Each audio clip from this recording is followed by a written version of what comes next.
Hello दोस्तों, आज 6 Feb 2026। सबसे पहले बात करते हैं यूएस मार्केट की। कल रात को वहां पे क्या हुआ। S&P 500 ने ऑलमोस्ट 1% से ज़्यादा का लॉस दिया और नैस्डैक ने मोर देन 1.5% का लॉस दिया। ये तो बड़ा बड़ा इंडेक्स है। अब हम अलग अलग सेक्टर्स की बात करते हैं। चिप सेक्टर लॉस में था, एआई सेक्टर बी लॉस में था, सेमीकंडक्टर बी सारे स्टॉक लॉस में थे और उसके अलावा क्वांटम सेक्टर बी लॉस में थे। तो ये जो मेन टेक्नोलॉजी ओरिएंटेड सेक्टर्स हैं वो सब के सब अच्छा खासा लॉस में थे। 1% से लेके 11, 12, 15% तक लॉस में थे वहाँ के बड़े बड़े और छोटे छोटे स्मॉल कैप से लेके मिड कैप से लेके लार्ज कैप से लेके मेगा कैप, सब के सब ऑलमोस्ट लॉस में ही थे, एक्सक्लूडिंग ए फ्यू कंपनीज। अब इस लॉस का रीजन क्या है ये तो अभी तक किसी को पता चला नहीं है कि ये लॉस क्यों आ रही है, वहाँ पे सेलिंग क्यों कंटिन्यू है यूएस में, और थ्रू आउट वर्ल्ड भी माहौल ऐसा बना हुआ है जैसे कोई क्रैश आया हो। हालांकि ना कोई पेंडेमिक है, ना कोई वॉर लाइक सिचुएशन है, ना कुछ है, लेकिन फिर भी सेलिंग कंटिन्यूअसली आ रही है वर्ल्ड वाइड। इसके अलावा बात करते हैं वर्ल्ड वाइड जो स्टॉक मार्केट्स हैं, एशिया में हो गए, यूरोप में हो गए या अदर कंट्रीज में हो गए, मिक्स रिएक्शन था, लेकिन जनरली सब के सब लूजिंग स्ट्रीक पे ही थे और कोई कोई जो हल्का फुल्का 0.1 0.2% गेन पे था, क्योंकि पूरे वर्ल्ड में एक ही माहौल छाया हुआ है। इसके बाद बात करते हैं क्रिप्टो की। तो क्रिप्टो में आपको पता ही है कि बिटकॉइन 125 से नीचे आके 63 के अराउंड पहुंच चुका है। मतलब बहुत सारा 50% से ज़्यादा का लॉस चल रहा है। तो इसके भी रीजंस क्या हैं? बहुत सारे रीजंस हैं। ये उठा ही क्यों था? पहले उठा इसलिए था क्योंकि ट्रंप आने वाला था और ट्रंप ने अपने इलेक्शन कैंपेन्स में बोला था कि मैं प्रो क्रिप्टो हूं, प्रो बिटकॉइन हूं। लेकिन अब जब इसका लूजिंग स्ट्रीक शुरू हो गया, कल लोगों को उम्मीद थी कि यूएस ट्रेजरी सेक्रेटरी जो हैं स्कॉट बेसेंट, वो कुछ बताएगा सच डैट ये यहाँ से रिकवर कर जाए, लेकिन उसने बोल दिया कि हमें इसके साथ कोई लेना देना नहीं है। हालांकि गोल्ड आज थोड़ा सा ऊपर आ चुका है, सिल्वर आज उतना ही या उससे ज़्यादा नीचे जा चुका है। तो ये अच्छी न्यूज़ है कि अगर गोल्ड ऊपर जाएगा सिल्वर नीचे जाएगा, comparison to the gold silver क्या रहेगा? अंडरवेट।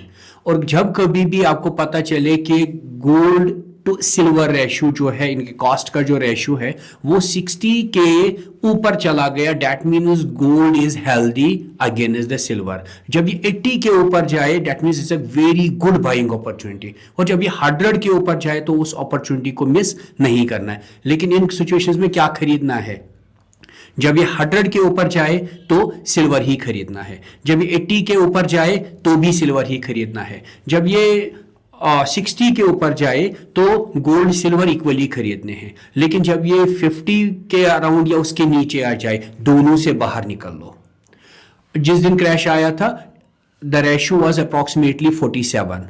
आज के दिन रेशियो कितना है? Approximately 61-62। That means the conditions are becoming good.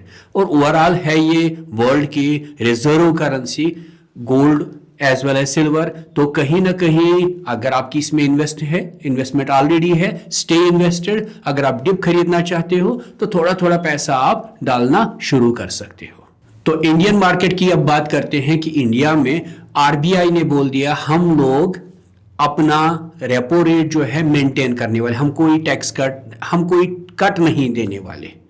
तो ये तो एक्सपेक्टेड था मार्केट को, क्योंकि यूएस ने भी पिछले महीने नहीं दिया था कट, तो इंडिया भी नहीं देने वाला था।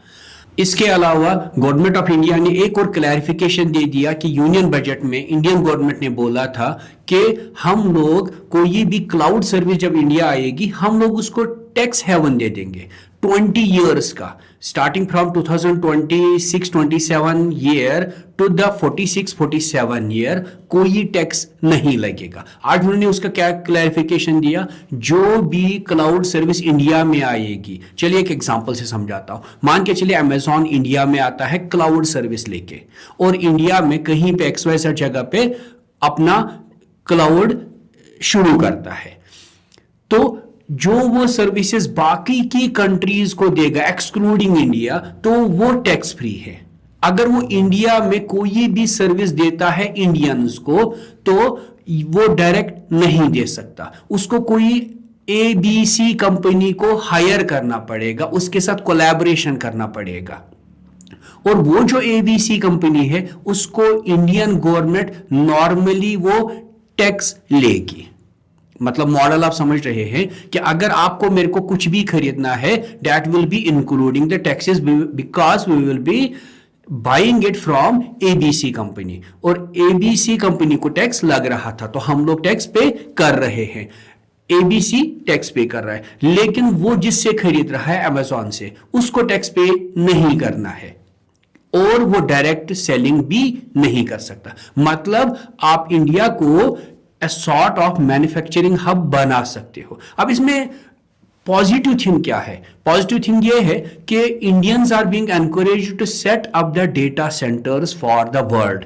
इस पे हाल ही में जेनसेन हुआंग ने कहा था, जो एनवीडिया के CEO है, उन्होंने क्या बोला कि इंडिया के पास एक अपॉर्चुनिटी है डेटा सेंटर्स गेम में घुसने का, जैसे इंटरनेट के टाइम पे इन्होंने IT में घुसे थे। हम लोग IT में क्या करते हैं, इंडिया का थोड़ी ना कोई काम करते हैं, हम तो सारा का सारा काम US और बाकी कंट्रीज का करते हैं। वैसे ही हम अब डेटा सेंटर्स के साथ कर सकते हैं, मतलब कि हम लोग वो थर्ड रेट जॉब्स में ज्यादा अच्छे हैं।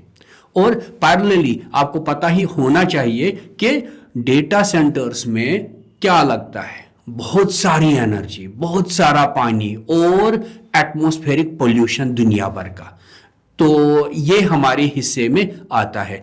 जो मेन है intellectual job, cloud service and others, वो हमारे लिए नहीं है, क्योंकि हम लोग उतने ओके नहीं है इन टर्म्स ऑफ टेक्नोलॉजी। इस पे मेरे को याद आता है नारायण सत्यमूर्ति, जिन्होंने क्या बोला था लास्ट ईयर कि हमारे इंजीनियर्स को चाहिए कि वो 70 आवर से ज्यादा का काम करें, और इस साल क्या बोल रहे हैं कि गवर्नमेंट को R&D पे पैसा खर्च करना चाहिए।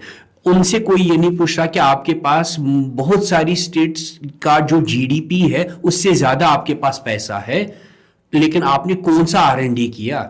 यहाँ के जो बड़े बड़े दिग्गज हैं, TCS हो गया, इंफोसिस हो गया, विप्रो हो गए, उन्होंने कौन सी R&D की? कोई R&D नहीं की। उन्होंने क्या किया? प्रॉफिट एक्यूमुलेट किया। और वही आगे आने वाले टाइम में हम लोग क्या सोच रहे हैं, डेटा सेंटर्स की टर्म्स में हम लोग प्रिवेल करने वाले हैं। तो रही बात इंडियन स्टॉक मार्केट की कि आज क्या रेस्पॉन्स रहा।